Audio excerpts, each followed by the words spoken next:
Assalamualaikum warahmatullahi wabarakatuh. Bismillah, alhamdulillah, wassalatu wassalamu ala rasulillah Sayyidina wa nabiyina Muhammadin sallallahu alaihi wasallam abdillah wa ala alihi wa sahbihi wa mawalah wa la hawla wa la quwata illa billah. Hanca terusan dosa gede nomor 4. A'udzu billahi minasyaitonir rajim. Bismillahirrahmanirrahim.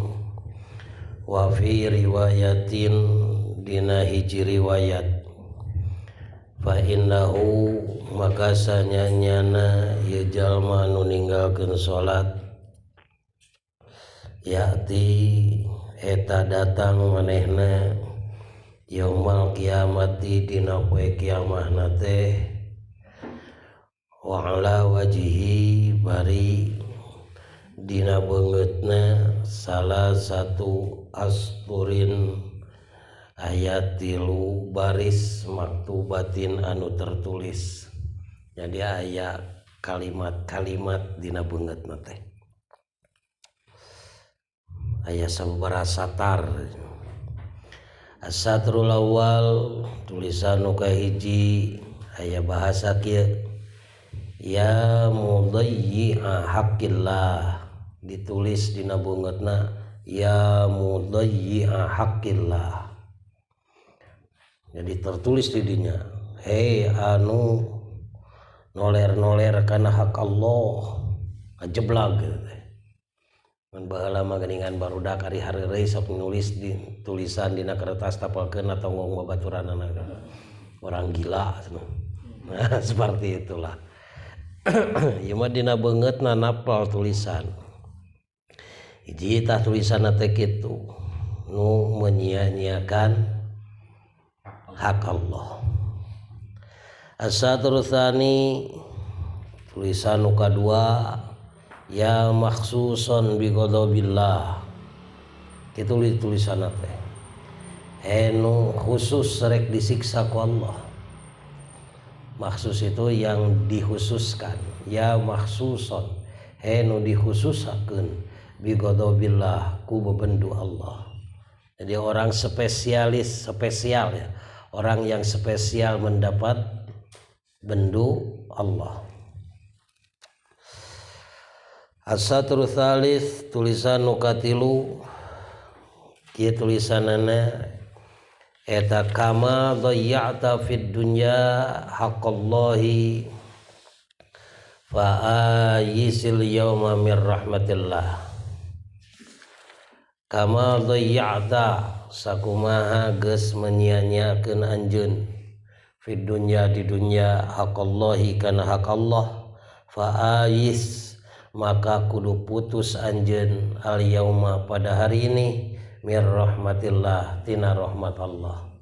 Ya ditulis di dinya sakumaha sia noler-noler kana hak Allah maka ayeuna sia putus tina rahmat Allah gitu.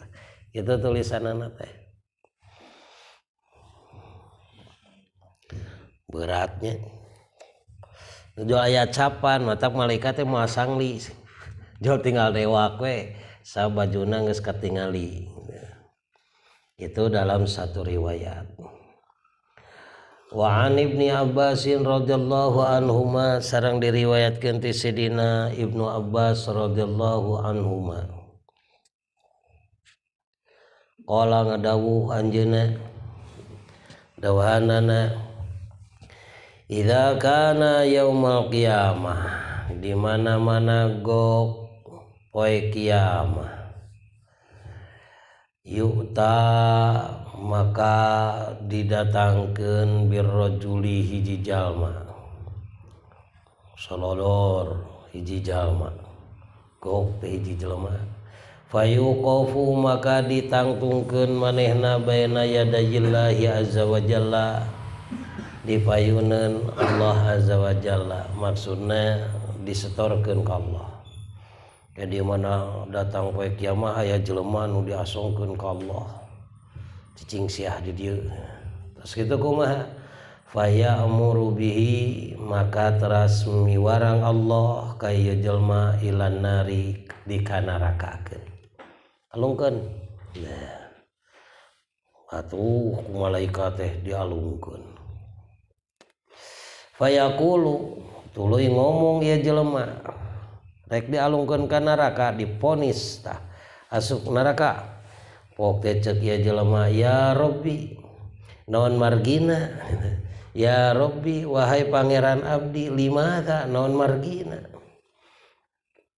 kunaon abdi make bade dikanarakakeun sagala da osok salat mah fayaqulullahu ta'ala maka ngadawu Gusti Allah ta'ala li ta'khiris salati an auqatiha karana ngahirkeunana salat tina waktu-waktuna bongan sia talangke ngahir-ngahir salat hiji dah karana kitu wa halfika bi kadziban kedua karana sumpah anjeun ka kami kadziban bari bohong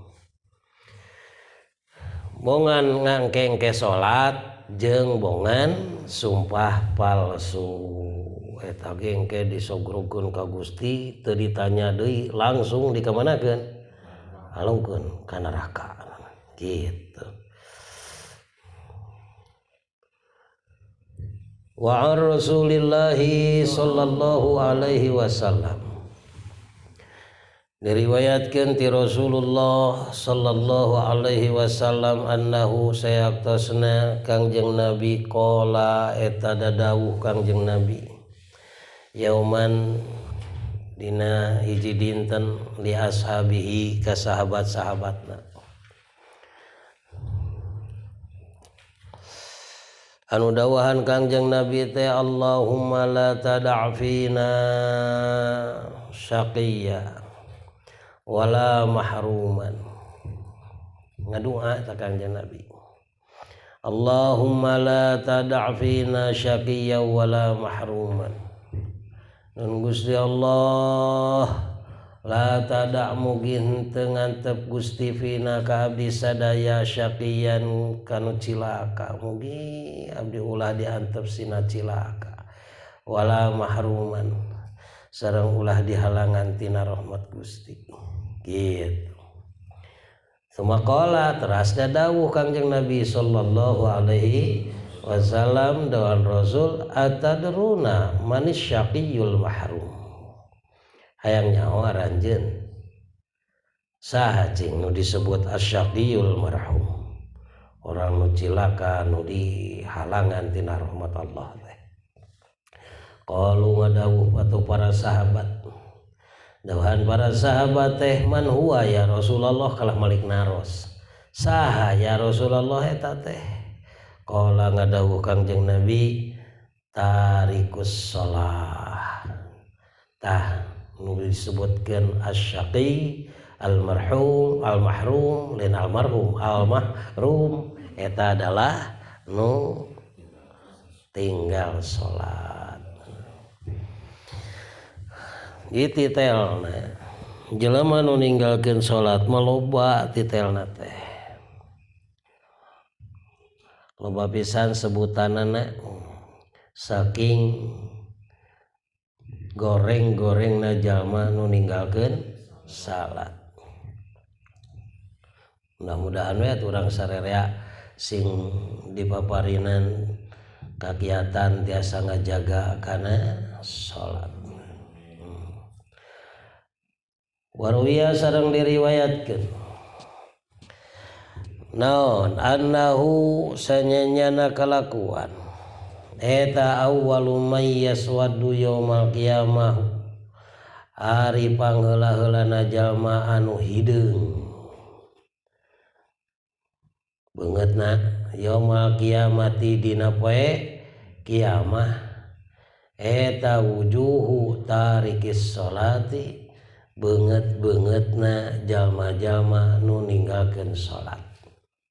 Jadi yang poe kiamat teh ke katingali beungeutna teh jol hidung eta lamun rek nganyahokeun jelema nu beungeutna hideung nu tara salah teh lain di dunya. Di dunya mah nu hideung ge kadang-kadang getol naonna teh komo ulin mah ka ditu geraji ke Maroko. Ke Afrika, ngalin Maroko Afrika. Tangke dina poe kiamah maka panggih nu pangheula-heulana hararideung beungeutna teh nyaeta beungeut jalma nu tinggal salat. Wa anna fi jahannam jeung sanyanyana di neraka jahannam wadian aya hiji jurang. Yuqalu lahu nu dingaranan ya jurang teh al malham, jurang malham ngaranna we teh mah. Dina sapalihna riwayat sakumaha nu dikutip ku Syekh Ahmad bin Zaini Dahlan tadi itu bahasana teh lamlam. Nah itu mah urusan riwayat ya. Bahwa cenah di neraka jahanam aya hiji jurang nu ngaranna malham fihi hayatun eta tetep dina eta jurang teh aya sapirang-pirang orai. Wah orai wungkul jerona teh. Masyaallah. Kullu hayatin sakhinu raqabatil ba'iri. Tiap-tiap oraina teh adalah sasakhin beheung onta. Raqabah teh punuk onta. Sakhin teh golil banget kita artinya bisa dikatakan sebesar-besar punuk onta ngaleor teh gede. Manaina mah anaconda. Golol deh. Tuluha anu ari panjangna ieu onta teh eta masiratu syahrin sapalakon sabulaneun. Ulah mun dilumpangan tina hulu kana buntut sabulan. Teh dia ka mana leumpang sabulan. Nah, gitu. Talsa'u tarika sholati macokan kanu ninggalkeun salat. Wah nyeureud lain nyeureud atuh ari orai manon ya macok kecok gitu nyapukane terus payagli samuha maka ngagolak racunna ieu orai fi jismihi dina awakna ieu jelema sab'ina sanatan 70 tahun. Wah gulang diguling gapar gitu berarti. Wah abu we atuh nu aya racunan tawakan ingku racun orai anu gololode kitu orai leutik ke geuningan jelema nu dipacok orai mah geuningan rata-rata tuluy maut wae sabab racunna teh cepet naon nyaliara ya 70 tahun nyaliarana dina awakna. Tingku mah naudzubillahi min dzalik summa yataharrilah muhu tuluy we beuteu eta si dagingna teh muruluk. Wah beak melepuh we daging ieu jelema nu dipacok orai eta. Leuwih tibatan urai kobra ya mah. Ular kobra onaman dipake sinagin ari ieu mah itu orai siksaan ngaranna oge. Bos teh eta racun kana awak mah teuing kumaha. Jeung deui ari di akhirat mah eta siksaan eueuh eureunna jeung teu daekeun paeh nu disiksana teh. Di dunya onaman. Di dunia onaman mah aya batasna siksaan teh. Malahan siksaan di dunia mah pang berat-beratna siksaan nepi ka paeh. Geus sakitu. Tapi di akhirat mah eta kudu paeh-paeh, eta nu jadi nyerina mah teu paeh terus melepuh geus melepuh gitu balik deui pacok deui. Demikian kahancur deui geus hancur balik deui kitu jeung kitu terus. Nauzubillahi min dzalik. Ini adalah siksaan-siksaan bagi orang anu naon nu ninggalkeun salat, termasuk nu ngangkengke nu talangke nu ngaluarkeun waktuna salat gitu. Hikayatun, ada hikayat ya dongeng ya. Ruwiya diriwayatkeun anamraatan sanyanyana hiji awewe mim Bani Israil ti Bani Israil zaman baheula berarti ya. Eta jaat sumping ya istri ila Musa ka Kangjeng Nabi Musa alaihi salam. Faqalat ceuk ieu istri teh, ya Rasulullah, wahai utusan Allah, inni adnabtu dzamban aziman, sayatosna abdi teh midamel hiji dosa, dzamban aziman, dosa anu gede kulan. Wa qad tubtu sareng saestuna tobat abdi ilallahi ta'ala ka Gusti Allah ta'ala, abdi tobat ka Allah. Fad'ullah, mugi salira kersa ngaduakeun ka Allah, mugi pangdoakeun kulan. Ayyagfiroli, kana mugi ngahapunten Gusti Allah li kang abdi dzambi kana dosa abdi, wa yatubu sareng napi tobat ya Allah alayya ka abdi. Gitunya baheula mah jelema teh sumping ka Rasulna langsung naon unjukan hayang dipang doakeun.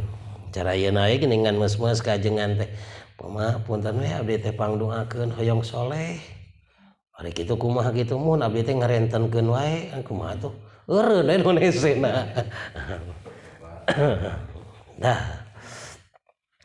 Faqala laha, teras teh dadawuh laha ka eta istri sa Musa alaihi salam Kangjeng Nabi Musa alaihi salam. Dawan Kangjeng Nabi Musa ka ieu istri, wa ma dzambuki, naon dosa maneh neng? Qalat ceuk ieu istri, ya Nabi Allah, wahai Nabi Allah, zina itu zina abdi teh da sok mangkal di hanapeun setopan di sisi rel hanapeun caringin. Wa walatu waladan jeung abdi teh ngalahirkeun hiji budak tina ladang euneuk-euneukan dina jarian. Faqatal tuhu daerah manya kawin henteu ari teu gunal genol abdi teh nyawe ngarantina sendiri. Duh, nyawe ngarantina mandiri we di karantina sorangan we manehna teh sempetkeun ngalahirkeun.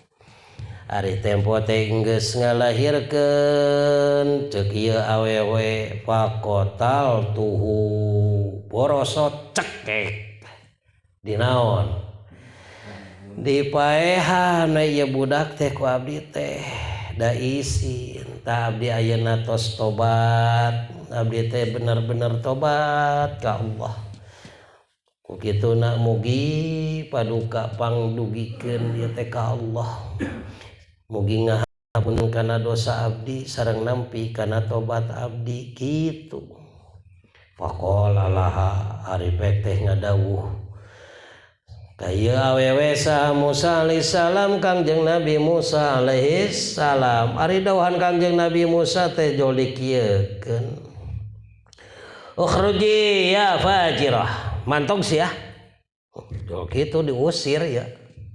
Init maneh, he sia jelema lacut kitu.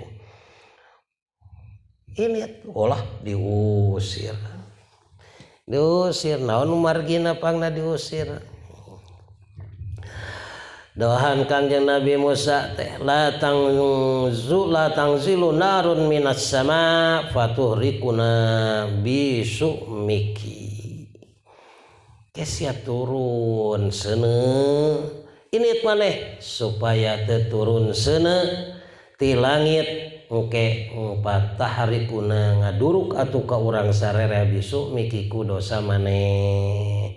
Nu nyen dosa sorangan nu disiksa sarerea pan kitu. Kitu tah diusir ku Kangjeng Nabi Musa. atunya ngaleos we da diusir.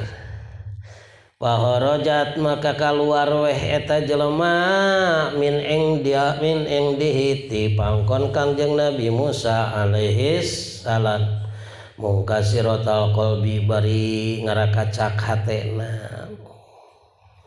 Mun bahasaina mah naon? Bersedih hati, naon? Kecewa. Bari kecewa, aduh kecewa.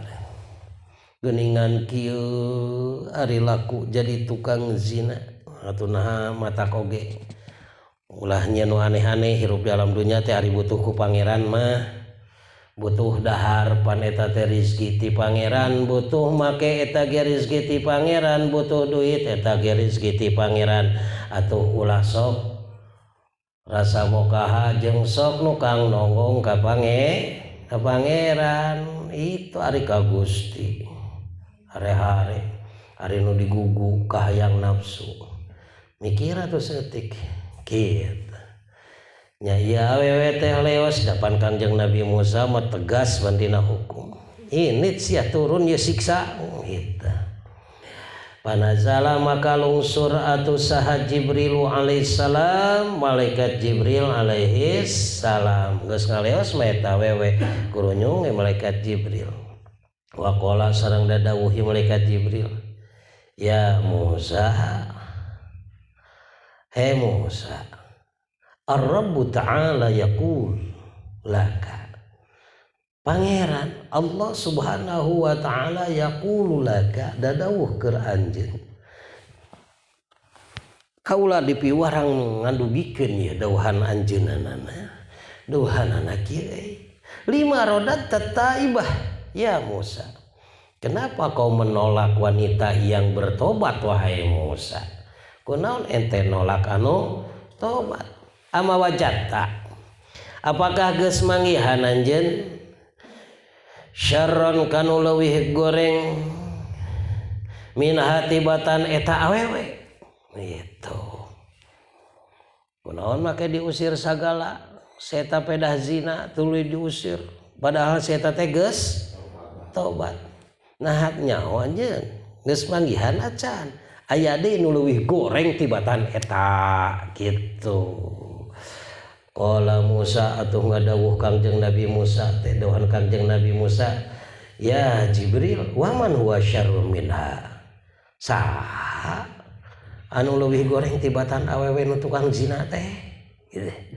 Qala ngadawuh malaikat Jibril ari jalma anu leuwih goreng tibatan tukang zina eta tarikus sholati jalma nu ninggalkeun salat amidan bari ngahaja mutaamidan bari ngahajakeun kitu ngahaja tur ngahajakeun alias ngewa atawa embung kana salat ta eta. Oh aya keneh ternyata jelema nu leuwih jelek batan tukang zina. Artina tukang zina oge tukang zina itu adalah jelema anu jelek gitulah. Goreng sanajan rupana geulis, rupana kasep. Ya panggoreng-gorengna jelema itu. Komo ke rumah pagaweanana zina katambah meres batur. Jadi penipu ongkoh. Tambah deui tuluyna teh jadi node narkoba ongkoh. Terus deh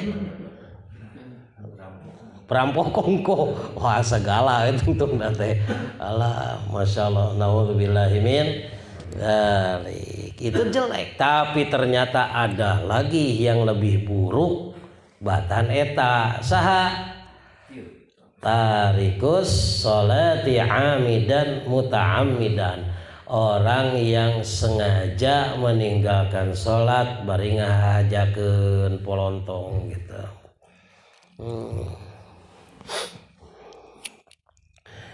Hese da grasop mun urang teh ngomong hayang soleh hayang dingin dina sholat teh hayang pangheulanna we angere kapiheulaan we kudu adzan bener teh sholat hayang kapiheulaan we kudu adzan balahan muadzan manehanana anu qomat manehanana nu jadi imam manehanana anu jadi makmum ge manehanana ari nu diazanan hese kabehana gitu mana. Nah, Masya Allah gitu ya dalam satu hikayat. Aduh lenyepanan ya lenyepanan mulai dipapai-papai mah tu dara naon sok kewajiban ibadah nu disebutkan ibadah ibadah mahdoh yang nu jadi pokok teh naon nu salureun salat ya iwati naon salat. Okeina puasa nyoko kana salat, zakat ge nyoko kana salat, haji ge nyoko kana salat, kabeh nyoko kana salat. Ya. Itu dina masalah mahdhoh. Urusan kewajiban mah aya deui nu leuwih ti kitu ge. Hikayatun ukhra. Dina hiji hikayat deui. Amba di salaf dihikayatkeun ti sebagian ulama salaf. Ini mah lamun bahasa kieu itu adalah suatu kejadian yang nyata di kalangan ulama ahli salaf. Kumacana annahu ata uhtan lahu matat. Bahwa anjeunna nyumpingan ka hiji dulur awewena uhtan lahu, jadi gaduh dulur awewe matat anu tos maot. Pasakoto kaesun minhu fihi malun dina waktu ngurebkeunana teh murag we loket nu dina loket eta teh aya hartaan fi qabriha dina kuburan eta awewe falam yash'ur bihi ahadun teu aya nu nyahoeun kana muragna eta dompet teh saurang oge teu aya hatan saropa ang qabriha saengga leos tina ngaraleos tina kuburna teh jelema-jelema teh geus ngalaleos tepo geus ngalaleos sumadakarohu tuluy we inget murag euy ka jero ya geus baralik pan Allah murag paroja ila qabriha atuh balik deui nya lebar atuh jeung ATM naon deui SIM KTP MPWP aya dina naon teh wah bangsa barang-barang penting wungkul berharga wungkul aduh ya tadi ngurebkeun dulur teh ya kabawa pae ku dulurna aduh leos batur ngaraleos baralik si eta mah balik deui rek nyokot barangna teh malum da barang berharga capek-capek ge jeung ripuh-ripuh ge nya dicokot deui we panabasyahu ba'dama insarfan nas nyawe manehanana teh ngagali deui kana eta kuburan sabada batur cing laleos geus kitu teh begitu digali pawajadal qabra yas'allu 'alaiha narun begitu digali karek kecruk can nepi ka ditu can nepi ari ngebulak teh eta kuburan eta awewe dulurna teh jadina teh naon ngabubulak seuneu biji seuneu walah atuh nya embung sieun kaduruk mah nepikeun ka keun bae leungit ATM bisa ulin di ka mana ini teh we ka bank tinggal dinaonkeun api-api we dileg-leg ATM. Nah, padahal dileg-leg kuburan eta. Nyawe parodat turab nyawe anjeunna teh ngabalikeun di kana taneunna nya diratakeun deui we. Kan bae gitu. Geus kitu. Waraja ila ummihi baqian hazinan nyawe balik init ka indungna bari ceurik hazinan bari sedih atuh geuningan boga dulur kuburanna teh kitu kapangi buat ngabubulak seuneu sagala rupa nahan ladang naon ieu teh kitu Faqala teras weh tumaros ya jalmi kanu janten ibuna ya ummah ma akhbirni an ukhti cik da mama apal pan anu ngurus emak teh lin si ece cik atuh pang bejakeun ka abdi mah kumaha kalakuan si ece teh wa makana tak malu naon wae nu sok dipigawe ku si ece salagi hirup gitu teh indungna mah pan apal bisa qala cek ya indungna wa ma su'aluka anha naon sia make nanyakeun si eta kitu naon make nanyakeun sagala aya naon meureun ku indungna ge da disumput-sumput we da bisi jadi wirang nya ari teh da saha deui atuh da meureunan manehanana nu ngaladen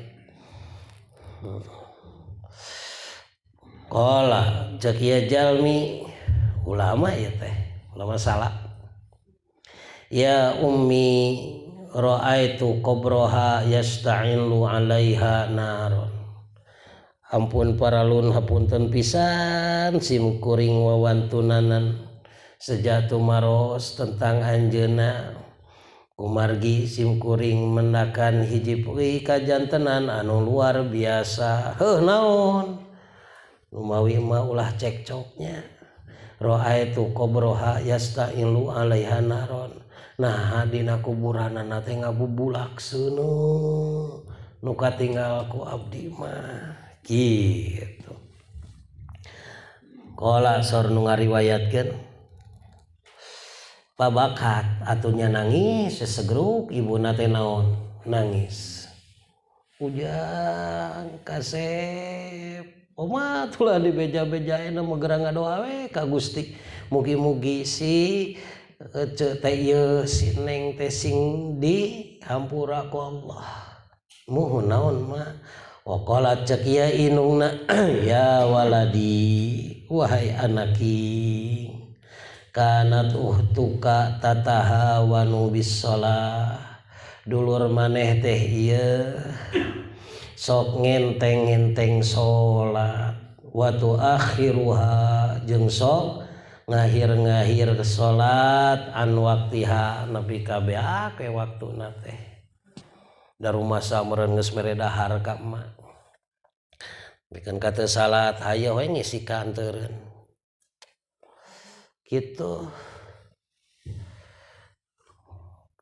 kapendak tanya ku salap mah kapendak oh gitu kayak kuburan orang kumanya naudzubillahi min dzalik ulah sampaikeun ka ngabubulak seuneu kitu artina diduruk ya jelema halah fa hadza tahiyat haluman ka kaayaan jalma tingkahna jalma yuakhiru sholata nu sok ngahir-ngahir salat an waqtiha tina waktuna lain tara salat saya teh osok salat mah ngan salatna dingke engke nepi ka kaluar we naon waktuna salat eta teh kitu siksaana teh diduruk di jero naonna kuburna ku ahli kasab maka panggih gitu. Fa kaifa halu man la yusolli tinggal pikiraina ku urang fa kaifa maka kumaha kahayaanana kumaha kajadianana halu man la yusolli tingkahna jalma nu tara salat cacak-cacak salat kaluar tina waktuna bari salat keneh kitu tinggal kumaha jalma nu teu salatnya geus teu kabayang eta teu kabayang ting kumaha naudzubillah tsumma naudzubillah tsumma naudzubillah fanas'alullah ta'ala maka urang sadaya nyuhunkeun ka Allah ta'ala ayyu'inana mugi Allah maparinan pitulung ka urang sadayana alal muhafazati kana tiasa ngaraksa ngajaga alaiha kana salat fi auqatiha dina sapirang-pirang waktuna salat nyata tuh dari rek salat ke masjid imam teh sok tara baleg ya teh lajan ngamamum ka eta jadi we teu sah kumaha lain nyaritakeun eta ulah teu salat naon cenah ulah teu salat ulah salat ulah teu salat kudu salat dira dina waktuna kitu. Lamun ternyata jadi teu sah ya kurang wayahna dihaji hukum fikihna sabab ternyata jalma anu ngalakonan salat tapi teu cumpon syarat jeung rukunna oge eta teh ngarupakeun dosa deui bae jadi nyieun dosa deui bae eta teh bahkan dosa eta mah sangat tersembunyi rupa ibadah padahal jerona naon nah kitu keun eta mangke. Mah mugi-mugi we Gusti Nu Maha Suci maparinan pitulung ka urang sararea alal muhafadzati sehingga bisa ngaraksa alaiha kana salat fi awqatiha dina waktu-waktuna salat innahu sayaktusna Allah jawadun karim eta zat anu maha loma nu maha mulia. Al-Fatihah. A'udzu billahi minasyaitonir rajim. Bismillahirrahmanirrahim. Alhamdulillahirabbil alamin. Arrahmanirrahim. Maliki yaumiddin. Iyyaka na'budu wa iyyaka nasta'in. Ihdinas siratal mustaqim. Siratal ladzina an'amta 'alaihim ghairil maghdubi 'alaihim waladdallin. Assalamualaikum warahmatullahi